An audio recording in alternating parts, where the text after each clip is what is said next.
Ich habe schon mal trocken gebohrt und es war mit der neuen Bohrkrone von Rothenberger wesentlich einfacher und schneller zu bohren.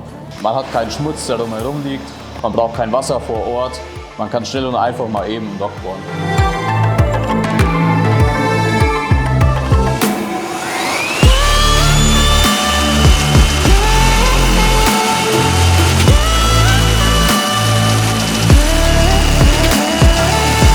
Die Vorteile gegenüber Nassbohren mit der Trockenbohrkrone sind, dass ich nicht so eine Sauerei habe, der ganze Bau schwimmt nicht. Ich muss den Staub nur leicht wegsaugen und danach ist einfach das Loch sauber. Ich kann direkt weiterarbeiten, da ist kein Schlamm übrig.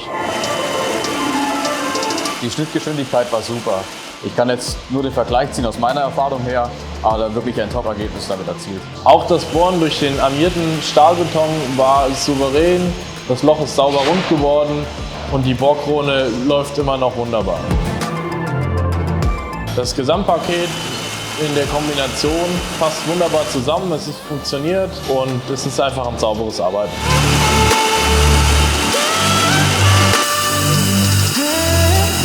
Ich würde die Bohrkronen weiterempfehlen, da sie relativ lange halten und ich sie oft benutzen kann. Ja. Ich würde die Bohrkrone weiterempfehlen, da sich damit sauber und ordentlich arbeiten lässt.